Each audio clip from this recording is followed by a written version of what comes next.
Hello and welcome to Sabha. You're watching Big Picture with me, Rajat Kain.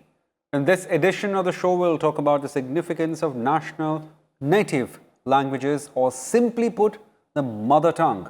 Now, reaching out to members of Lok Sabha and Rajya Sabha, Vice President M Venkaiah Naidu elaborated on the importance of strong foundational skills in the first language in the initial years of informal training at home, and of course, further broadening avenues as we grow further in our academics. Describing the first learned and spoken mother tongue as a soul of life, the Vice President and Chairman of Rajya Sabha passionately urged members of Parliament, both the houses, to actively contribute to the causes of preservation and promotion of Indian languages. Now, to discuss further on this important issue, we are joined with a panel of three guests. Dr. Narayan Choudhary, he is Assistant Director, Central Institute of Indian Languages. KG Suresh is Senior Journalist. And A. Vinod, National Trustee, Bharatiya Bhasha Manch. Many thanks, gentlemen, for joining us. Let me start with you, Dr. Narayan Choudhary. How important do you think, from the point of view of a person working in terms of preserving Indian languages, is having communication, or for that matter, owning our own skills in mother tongues? Thank you, Rajat ji. Thank you. So we at CIL is the sole agency. I mean, not sole, I would say, but rather the mandated agency which works on the promotion of all Indian languages, except for, let's say, 4 languages where we have separate institutions with the name of Sanskrit, Hindi, Sindhi, and Urdu. For these 4 languages, you have a separate institution, and for the rest of the languages, CIL is supposed to coordinate with the works on promotion of all Indian languages. And of course, today we are talking about native languages, especially in the context of International Mother Language Day. Honorable Vice President M Venkaiah Naidu sir has been very kind enough and very enthusiastic about promoting all Indian language, and he takes personal interest towards this.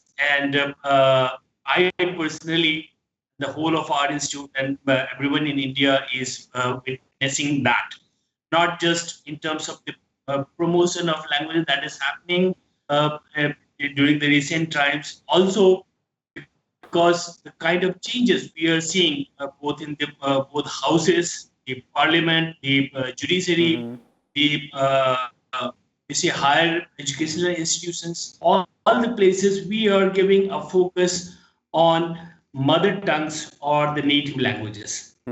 So that is a big change that is happening, and this is a welcome thing.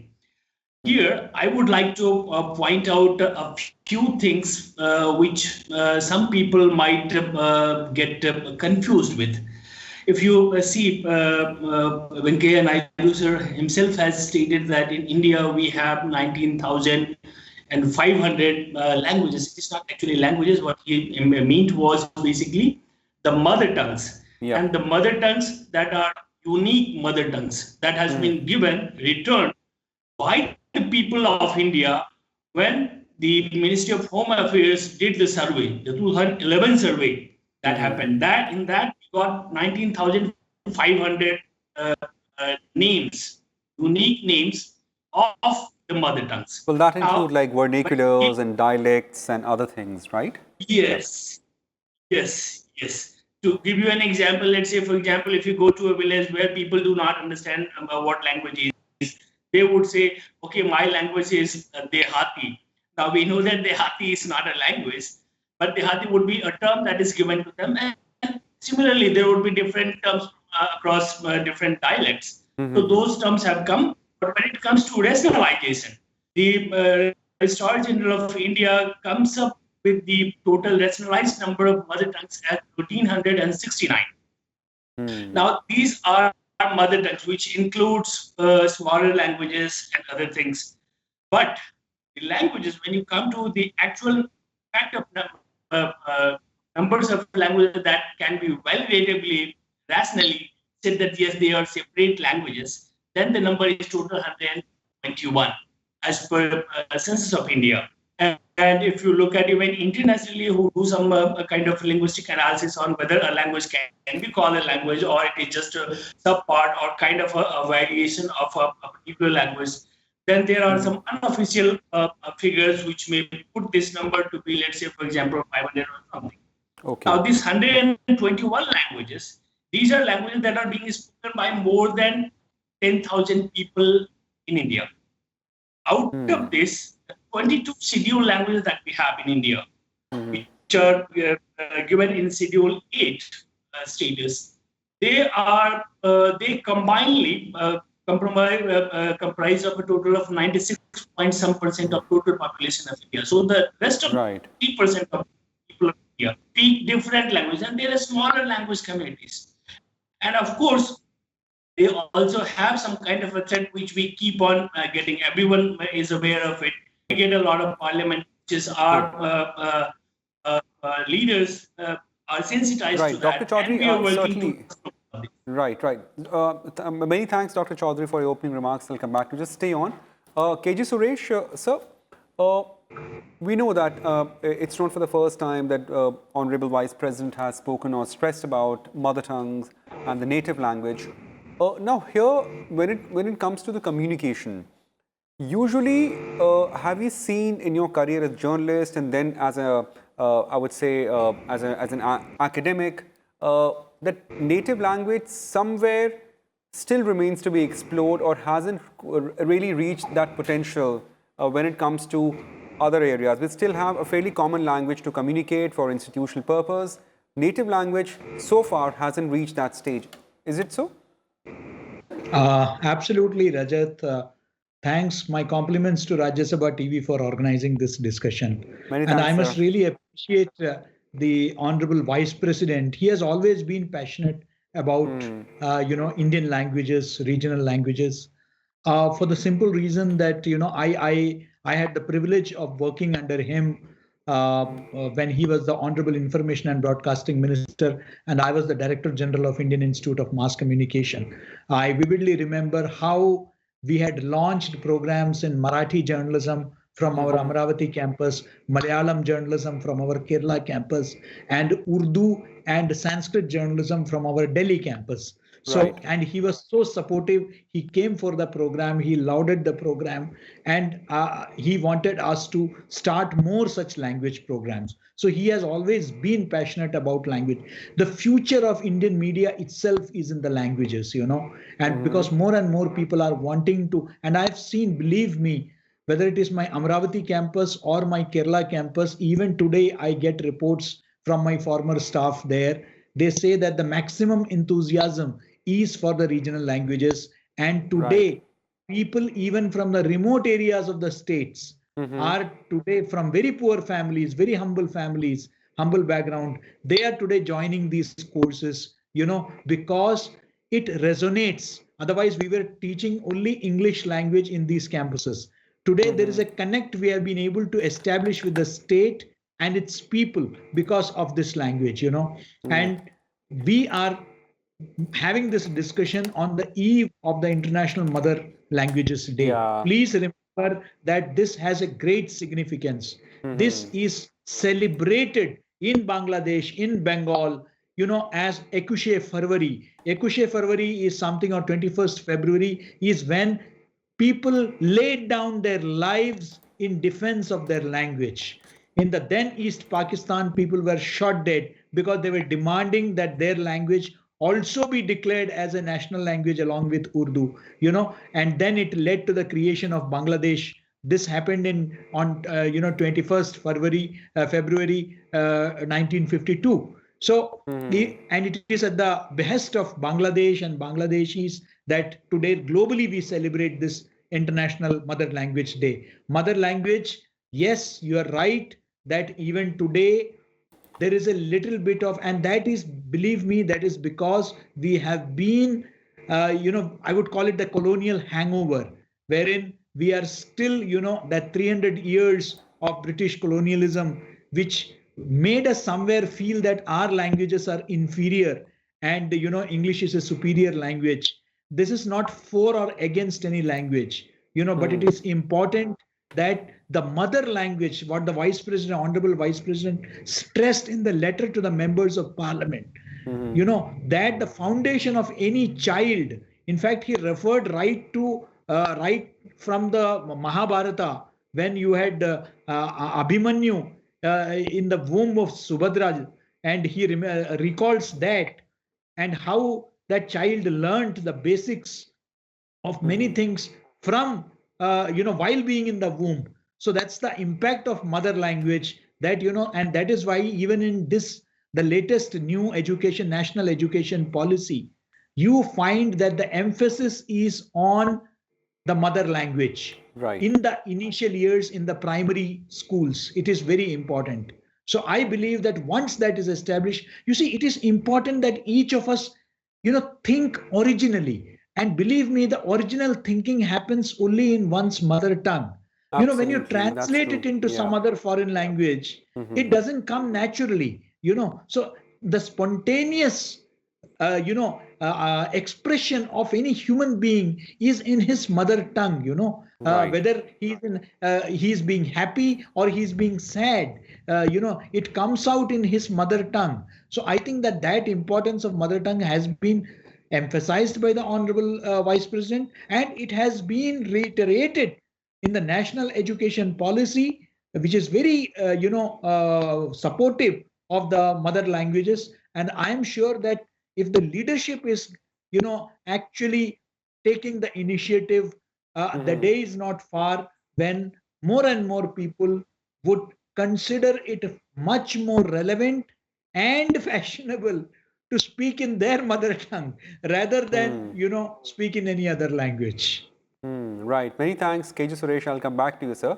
Mr. A. Vinod, National Trustee from Bharati Bhasha Manch.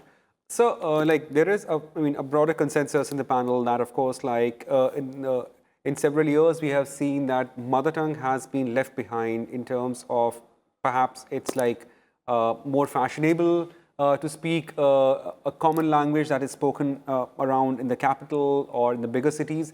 But, what has been your assessment of mother tongue when it comes to the growing up of children? How do they start losing grip on the mother tongue? Has this phenomenon being more of a city-centric or rural-centric? What do you have to say, sir? I'm thankful to Rajya Sabha TV on this eve of International Mother Tongue Day. Good to have you, sir. Many and thanks. before coming to your query, Right. I wish to give little history of our Bharatiya Bhasha Manch. Okay. Actually, that initiated from now Sureshji's institute. He is the vice chancellor of Makhalal Chaturvedi University. When Dr. Kotyala was the vice chancellor there was a Andar Samvad, Bharatiya Bhashaon ki Andar Samvad, Right. and inter discussion among Indian languages.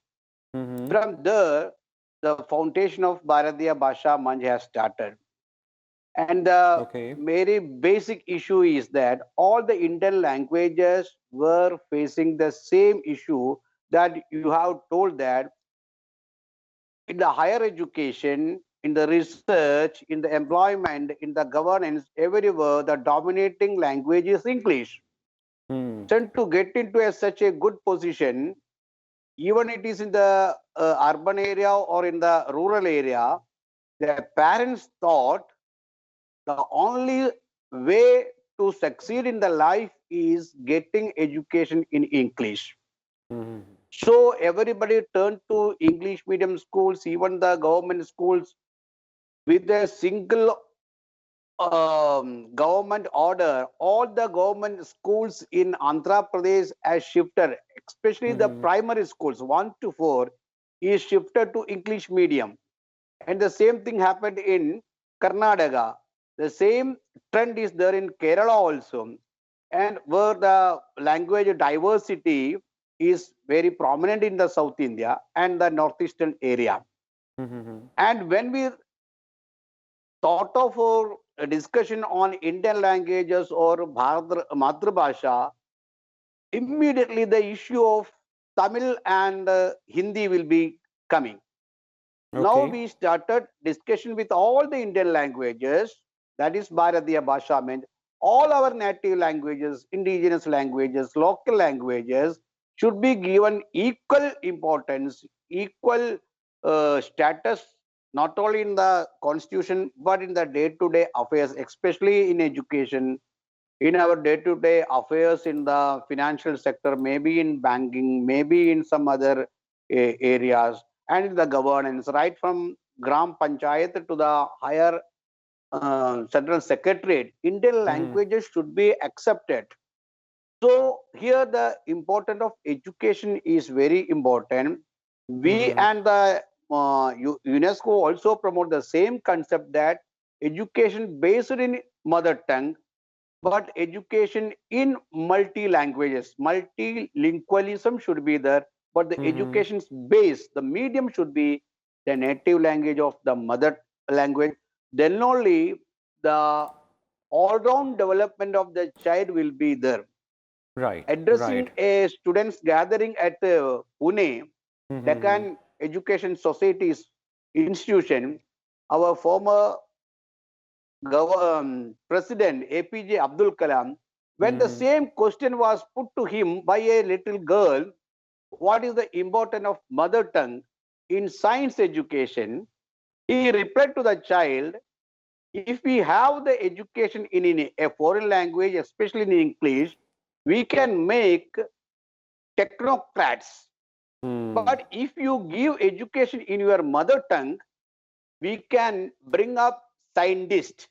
The difference of scientist and technocrat is very different. Absolutely. And he Right. told, because I had my primary education in Tamil, I became a good scientist. So for scientist, for good doctor, good administrator, or for good judge, your education should be in your mother tongue.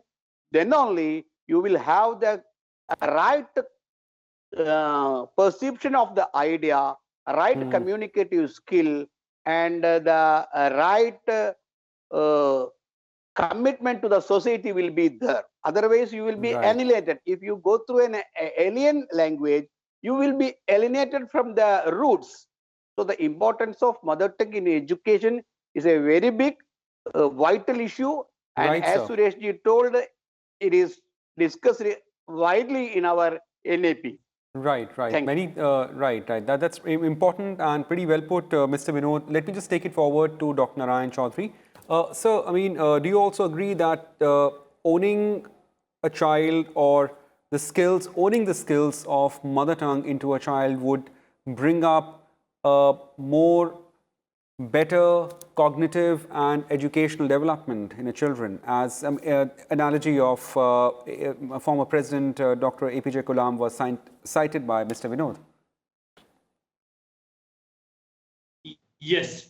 So what we consider as mother tongue is a term that is derived from simply you can put as mother and tongue. So it is basically the tongue of the mother, but you can extend it and say that it is the speech communication system that is applied throughout the environment of the child. Now, if a child is in a let's say a global community, he will pick up several languages. If child is, let's say, in a local community, then the focus would be on the local community and the local language that is being spoken. So let me give you an example of a language called Luro, which is a language being spoken by around 4,000 people in Nicobar. In Nicobar, you have around 6 languages. Out of that, Luro is just one language or variety, you can say. Now, the Luru language is being spoken in the community, and the people around that, they know that language and they speak. They do their daily chores, their daily work in that language, and child is, of course, going to pick up that language. His elementary education should be in that language, and then he will develop a connect with that. He will have a cognitive system developed with those sounds. Later on, he can shift to other languages which are more developed when he goes to higher education. But to have a cognitive development, a connect with the community, a connect with the cultural roots that he has, the mother tongue education is a necessity. Right. Mr. Suresh, we have Professor just cited out an example of language of Luru. Now, we have seen in the past there are some languages, native languages spoken in larger part of Indian subcontinent. They have simply been extinct as persons who were the orators, the speakers of the language have passed away. How important is it, therefore, to preserve or to further extend the speaking of those languages which are on the brink of extinction? And there are, I don't have a data in front of me right now, but there are few languages which are in the brink of extinction. Absolutely. A very important question, Rajat. I think that, in fact, UNESCO says that every few days you are losing out one language globally. Okay. It has happened to many of our dialects also. In fact, in India, we say that after a few kilometers, we have a change of dialect, change of language, and you go to even the smallest states, almost after a couple of few districts, you have the change of language, the tone, tenor, and everything changes, and the flavor changes. So I believe that it is very important that we preserve it. It is important to preserve it because we are not just talking about the language per se. There is a culture associated with it. Right. The folklore associated with it. There is a folk, that there are folk dances associated with it. Absolutely. There are proverbs associated with it. There's an entire lifestyle associated with it. Now, who will preserve all this? Isn't it? It is intangible, our cultural heritage of humanity, of our entire civilization, which we need to preserve.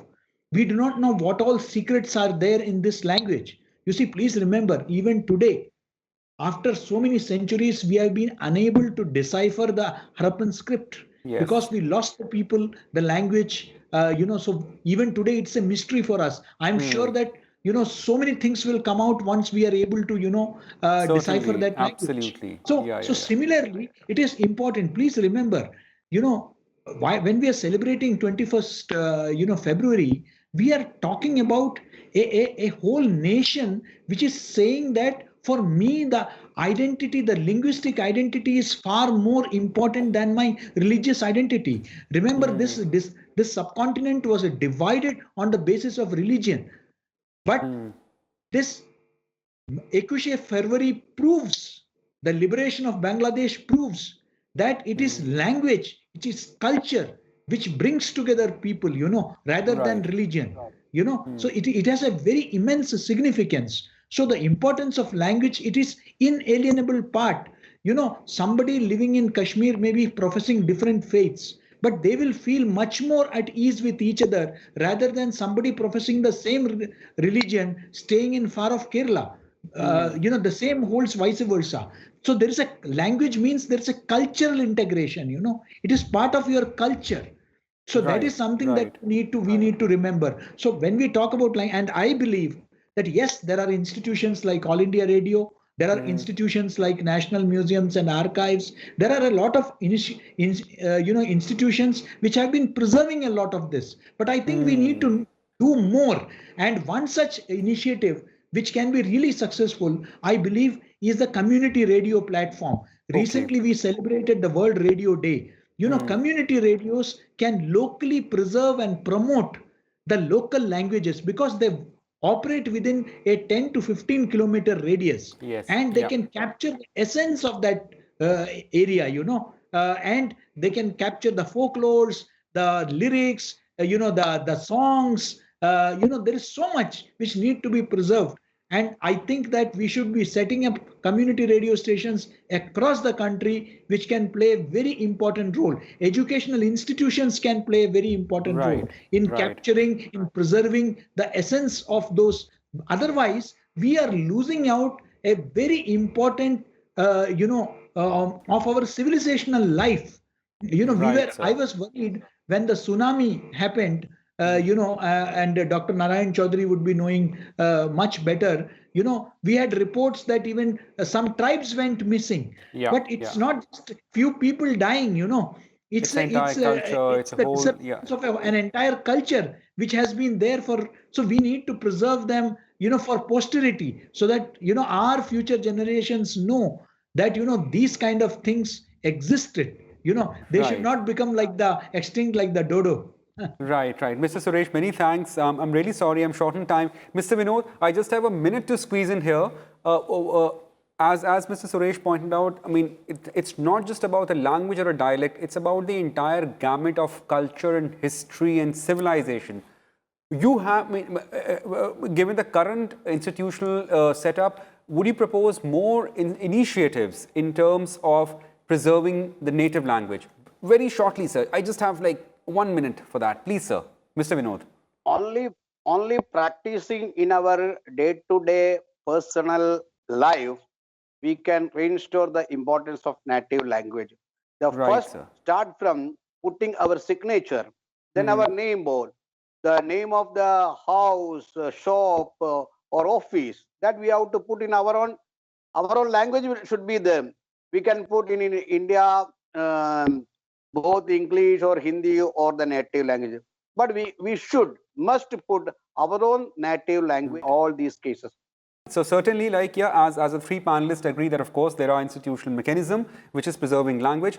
Now, its onus is on us, how we take this forward. There are certain languages, it has to be highlighted, dialects, which is not just mere spoken words. They are part of civilization going back a millennia, and that needs to be preserved only and only if we preserve language, dialect, and spoken terms. Many thanks, Dr. Narayan Choudhary, for joining us. Many thanks, Dr. KG Suresh and Mr. Vinod, for joining us. Many thanks to our viewers for watching this edition of Big Picture. Thank you and goodbye.